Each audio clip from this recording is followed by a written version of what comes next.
bom dia, queridos irmãos. Com a graça de Deus, estamos aqui mais um domingo com a nossa aula da Escola Dominical para continuar tratando do assunto O que é Política, a parte 2, que é a aula 9 da revista Nossa Fé, O que é isso? Que são os temas contemporâneos que nós temos estudado à luz da Bíblia. Antes de começarmos a aula, faremos uma oração a Deus pedindo por sua iluminação. Deus bom, Pai maravilhoso, nós queremos te engrandecer e te agradecer por esse domingo especial, pelo teu cuidado para conosco, por mais uma semana que se inicia, pelas infindas bênçãos que o Senhor tem derramado em nossas vidas e porque o Senhor tem cuidado de nós. Nós queremos também, ó Pai, te pedir teu auxílio no entendimento da tua palavra, teu esclarecimento para que as nossas vidas, ó Pai, possam serem mudadas e moldadas conforme o teu querer, à luz da tua palavra, e que esses temas, ó Pai, possam ser discutidos e vividos, ó Pai, dia após dia, para que possamos resplandecer a luz de Cristo em todo lugar. Em nome dele que te oramos agradecidos. Amém. Antes de falar sobre o esboço da nossa lição, eu queria relembrar que na aula 8 foram tratados 3 grandes aspectos. O primeiro era a necessidade e a importância de um governo, adotar a posição política coerente com a nossa fé e, por último, exigir que os governantes sejam competentes e que tenham uma postura ética adequada.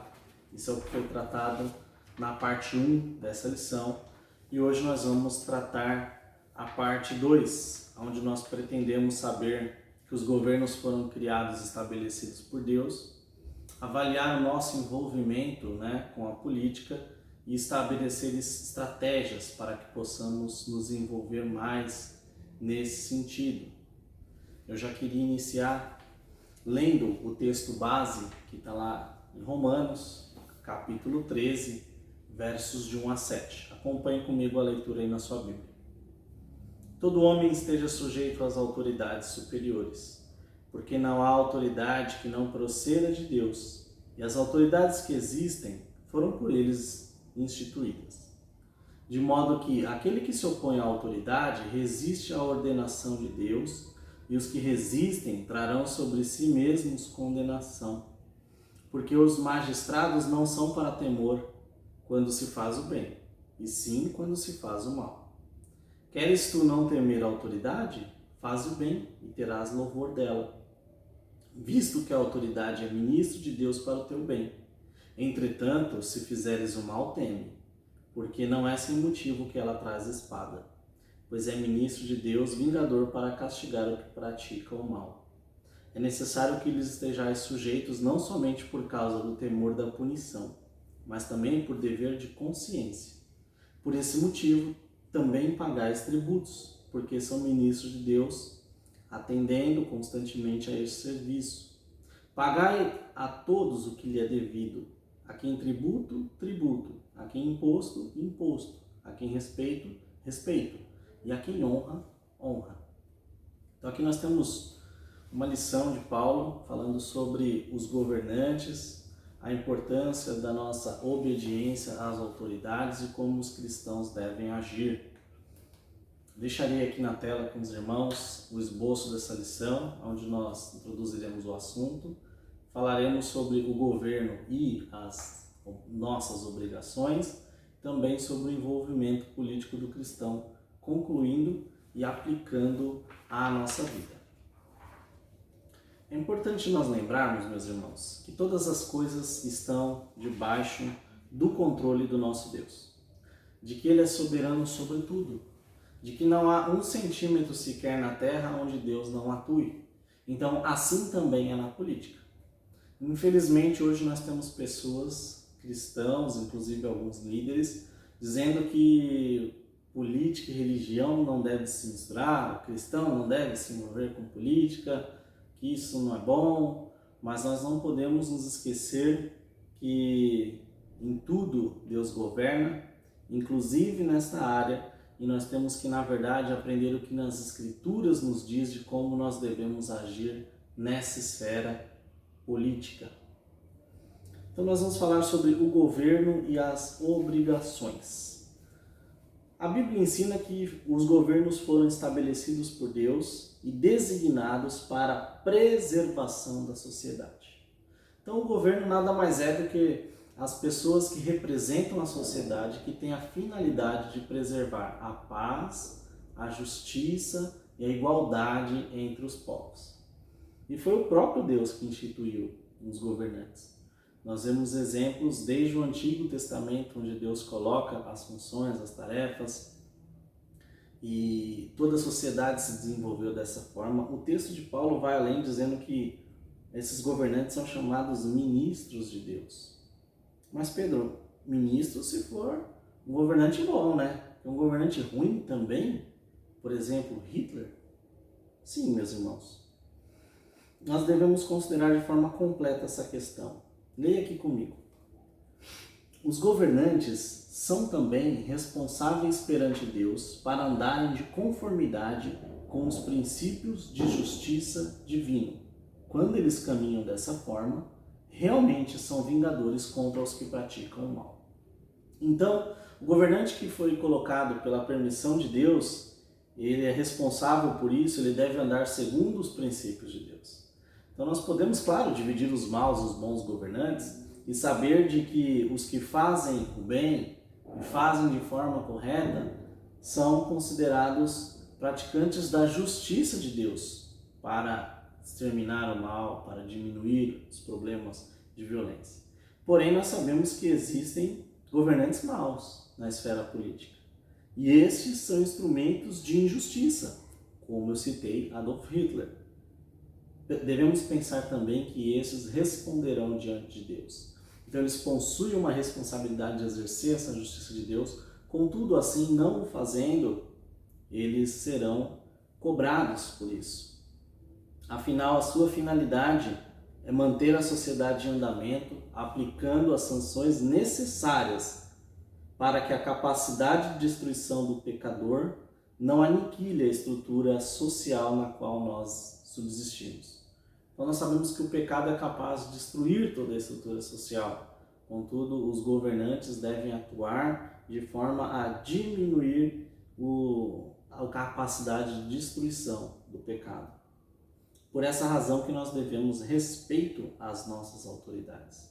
Elas foram instituídas por Deus e nós devemos respeitá-las, orar por elas e esperar que elas façam as coisas segundo os preceitos de Deus. Assim, dentro da nossa responsabilidade na hora de escolher os nossos candidatos. Mas Pedro, e se o governador for corrupto, for um déspota, for um ditador, fazer as coisas de acordo com a cabeça dele, eu devo ainda assim me submeter? É importante lembrar que a submissão ao governo não deve ser unicamente pelo medo da punição, mas pela compreensão ou consciência que nós temos do seu papel de governante e que os preceitos de Deus são melhor servidos debaixo de uma estrutura ordeira, principalmente no que se diz respeito ao comportamento e testemunho dos cristãos.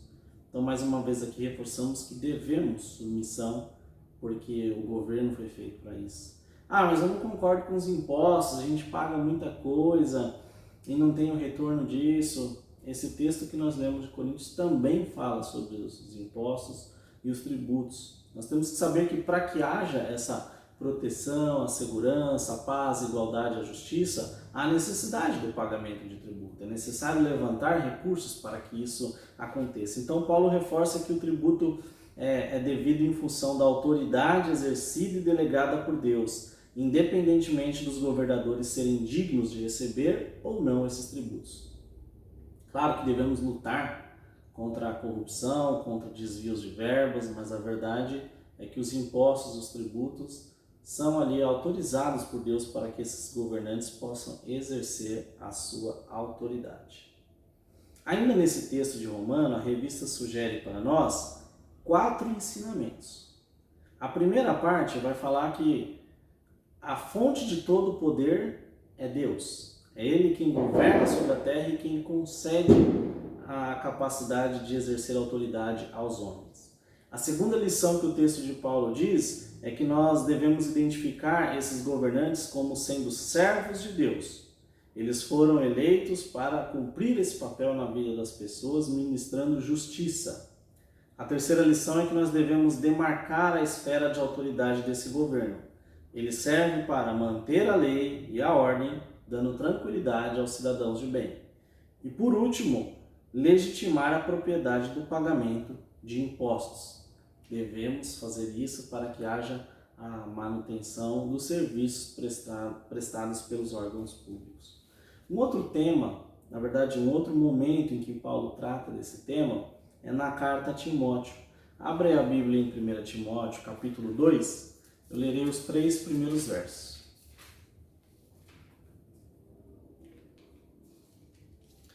1 Timóteo 2, de 1 a 3. Antes de tudo, pois, exorto que use a prática das súplicas, orações, intercessões, ações de graça em favor de todos os homens, em favor dos reis e de todos os que se acham investidos de autoridade, para que vivamos vida tranquila e mansa, com toda piedade e respeito. Isso é bom e aceitável diante de Deus, o nosso Salvador.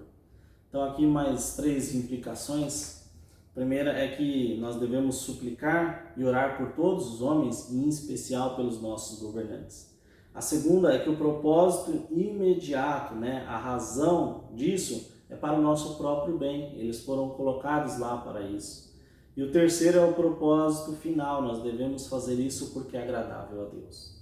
Então nós devemos orar e nos preocupar, orientar, cobrar os nossos governantes, porque isso é agradável ao nosso Deus. Então aqui nós desenvolvemos um pouco sobre para que o governo foi constituído e quais são as obrigações dele para conosco e nossa para com eles. Agora nós vamos falar um pouco sobre o envolvimento político do cristão. Nós sabemos que a igreja primitiva, após alguns anos, sob o domínio de Roma, ela se envolveu totalmente com o Estado e teve a sua relação totalmente entrelaçada. Um padre, um papa, ele tinha tanto ou mais poder que um governador, do que um rei, e eles podiam mandar da mesma forma. Com a reforma protestante, Lutero e outros reformadores deram uma luz sobre esse aspecto, demonstrando ali a relação que existia entre esses, contudo alterando algumas das coisas como era feito naquela época. Mas existia um grupo, após um tempo, entre os reformadores, que se chamavam os anabatistas, que eles tinham uma visão de separação entre igreja e Estado, que é uma visão que existe até hoje, muitas pessoas acreditam assim. Eles eram tão radicais que eles proibiam o envolvimento de qualquer cristão com política, com governo ou com governantes. O cristão não podia participar da política nesse sentido. Já Calvino, um teólogo que nós seguimos muito a sua visão teológica, ele teve intensa atuação na estruturação da sociedade civil na sua época. Calvino não só pregou a palavra e escreveu as institutas e alimentou o povo com a palavra de Deus, mas ele participou de forma incisiva, de forma ativa na situação de Genebra, tanto que ele era querido pelas pessoas daquela cidade, Ele ajudava a administrar os detalhes operacionais do dia a dia daquela cidade e mudou, transformou a realidade daquele povo. E a esfera, ele escreveu nas suas institutas, no capítulo 20, alguns aspectos sobre a esfera específica e legítima do cristão dentro da política. Dentre essas, eu gostaria de ressaltar que ele disse que o governo civil é algo diferente e separado do reino de Cristo. Uma questão, ele diz, não compreendida pelos judeus. Assim, ele já toca na separação entre igreja e Estado. Então, para o judeu, o governador ali, o rei no caso, ele era um ministro de Deus, na parte também espiritual, o que ia além da obrigação terrena. Já Calvino faz um pouco dessa separação, porque ele fala, o governante terreno ele está restrito à esfera temporal, a um governo civil. E como nós somos cidadãos e temos os direitos e os deveres de todos os outros, nós temos a legítima atuação nesta área. Então, para um cristão é possível que ele trabalhe na esfera pública como um gestor, um governador, né, uma pessoa que trabalha para o Estado. Outra coisa, ele vai insistir que a primeira consequência, né, da aprovação de Deus é a grande responsabilidade que os próprios governantes têm perante Deus. Existe a necessidade de um autoexame constante para aferir se estão sendo justos e se estão se enquadrando com a propriedade na categoria de ministro de Deus. Então entenda que um governador, um representante, um ministro, sendo cristão, ele tem que entender a sua responsabilidade e constantemente aferir se ele tem feito isso da forma com que Deus requer. Um outro aspecto que Calvino tratou era a questão do limite da obediência e a submissão.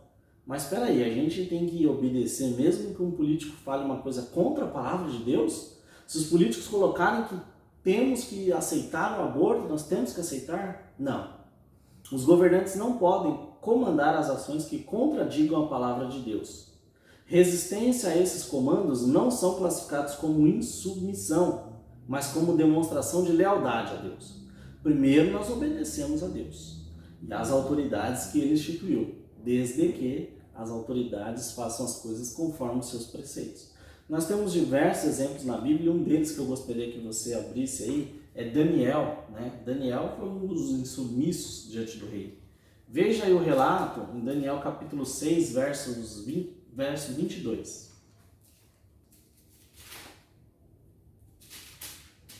Daniel 6, 22. Leia junto comigo. O meu Deus enviou o seu anjo e fechou a boca dos leões para que não me fizessem dano, porque foi achada em mim inocência diante dele. Também contra ti, ó rei, não cometi delito algum. Então aqui nós temos o exemplo de Daniel que não quis se curvar ao rei, foi jogado à cova dos leões, e aqui ele diz que não morreu porque Deus fechou a boca dos leões através de anjos, porque ele não estava sendo insubmisso, porque ele estava sendo fiel a Deus, porque ele estava vivendo os preceitos que Deus tinha colocado sobre não adorar outros deuses ou qualquer outra coisa a não ser o único Deus, o Deus de Israel, né? Tem um outro exemplo também, está em Atos capítulo 5, verso 29, que é uma exortação de Pedro, falando sobre a importância de antes obedecermos a Deus acima dos homens. Então, em Atos 5, 29, eu leio para os irmãos. Então Pedro e os demais apóstolos afirmaram: antes importa obedecer a Deus do que aos homens. Então aqui reforçando o limite da obediência e da submissão, restrito ao que for de acordo com a palavra de Deus. Senão, nós não devemos cumprir. Uma outra coisa foi a repercussão, né, dessas publicações da compreensão de Calvino nas Institutas através da responsabilidade do cristão na política. Essa visão de Calvino ela influenciou diversas confissões de fé. Dentre elas, nós podemos citar tanto a confissão de fé de Westminster, quanto a confissão de fé belga. Todas elas tratavam esse exemplo do envolvimento, né, do cristão na administração da política civil de forma legítima. E qual é o nosso desafio, né, atual? Nós temos um exemplo de um reformador, né, na esfera política, que se chama Abraham Kuyper. É um holandês, né, que viveu entre 1837 e 1920, que se envolveu com a política. Aliás, ele foi um exemplo nessa área de uma forma de um cristão deve se inserir na política, né, e era um teólogo reformado. Manteve a fidelidade a Deus no meio de todas as atividades governamentais. Ele teve uma atuação marcante na sua vida eclesiástica, sendo ministro, mas esteve igualmente envolvido com a sociedade civil e o Estado, chegando ao cargo de primeiro-ministro da Holanda. Primeiro-ministro é como um presidente, então nós tivemos um exemplo de um teólogo envolvido com política, sendo fiel a Deus e sendo reconhecido diante da sociedade, resplandecendo assim a luz de Cristo no cargo mais alto que existia naquele país. Nós devemos lembrar que o Estado em si é uma legítima instituição divina e a autoridade flui do próprio Deus, mas os governantes são os ministros de Deus que agem dentro dessa esfera de forma autônoma. Em tudo isso, o cidadão cristão não somente deve obediência à instituição do governo, mas tem o direito de se envolver nele, em atividades políticas, procurando sempre glorificar a Deus em todas as suas ações. Então nós fechamos esse tema quanto ao envolvimento do cristão, lembrando que nós devemos contas a Deus, mas que nós como cidadãos terrenos podemos atuar. Nós devemos nos envolver na esfera política, assim, obedecendo a Deus e fazendo o bem, sendo ministro dele através da política para governar diante de toda a sociedade. Eu gostaria de ler a conclusão da revista, que é bastante completa. Diz que o povo de Deus precisa ler mais, precisa conhecer mais, se envolver mais, reformar e glorificar a Deus em todas as esferas da vida, inclusive no envolvimento político. E ele pode fazer isso não somente intercedendo, orando pelos governantes, ou demonstrando honestidade, cumprindo as leis diante do país, mas concorrendo aos cargos públicos, em oração e expectativa de que a luz de Cristo e do Evangelho brilhe na escuridão, que tem envolvimento com as lides políticas da nossa terra. Isso nós temos exemplos hoje de 2 ministros do nosso país que são pastores presbiterianos e que têm sido atacados diuturnamente por seus posicionamentos, né? Nosso ministro da Educação está sendo processado por uma de suas falas que ia de acordo com a sua fé cristã, não submetendo ao que a sociedade considera certo, mas colocando diante da sociedade a sua visão com a cosmovisão cristã, e está sendo atacado, mas contudo ele sabe que está cumprindo o que Pedro disse aqui antes. Importa que nós agrademos a Deus que aos homens. E como que nós podemos aplicar? Meus irmãos, você pode se envolver com a política, não só na esfera do município, da cidade ou do país, ou do estado ou do país, mas no seu condomínio, sendo um síndico, um subsíndico, na associação do bairro, assumindo algum cargo na organização, né? Associações escolares, associações profissionais, sindicatos, agremiações. É necessário nós termos cristãos em todas as esferas, meus irmãos, para que assim a luz de Cristo resplandeça, para que assim possa ser exercida a justiça dada por Deus, para que as coisas sejam feitas sem corrupção, com o fim de garantir o bem da sociedade, o bem comum. E isso nós aprendemos na Bíblia, isso Cristo nos ensinou, Paulo nos exortou, Calvino e outros reformadores deram exemplo e tantos outros na história. Infelizmente, na nossa realidade atual são exceções. Mas eu desafio a você e a mim para que nós possamos buscar mais conhecimento e que possamos influenciar a sociedade, para que assim possamos, ainda aqui, viver coisas melhores, as bênçãos de Deus. Que Deus nos abençoe, nos ajude e nos capacite. Vamos orar? Deus Santo e Bendito, a sua palavra nos exorta que nós devemos seguir a Ti em todas as esferas da nossa vida e que nós devemos, ó Pai, lutar para que os nossos governantes, os nossos representantes possam fazer as coisas de acordo com o Teu querer, segundo a Tua palavra, devendo-lhes, ó Pai, submissão, pagamento de impostos, porque sabemos que é isso que o Senhor diz em sua palavra. Contudo, nós te rogamos pela vida dos que estão à frente, para que eles possam ser fiéis a Ti, para que possam não envergonhar o nome do Evangelho, e também que prepare, ó Pai, filhos Teus, verdadeiros cristãos, para atuarem, ó Pai, no comando da nossa nação. Assim nós te pedimos e te rogamos em nome de Jesus Cristo. Amém. Meus irmãos, um bom domingo, fiquem na paz do nosso Deus e até a próxima. Um abraço.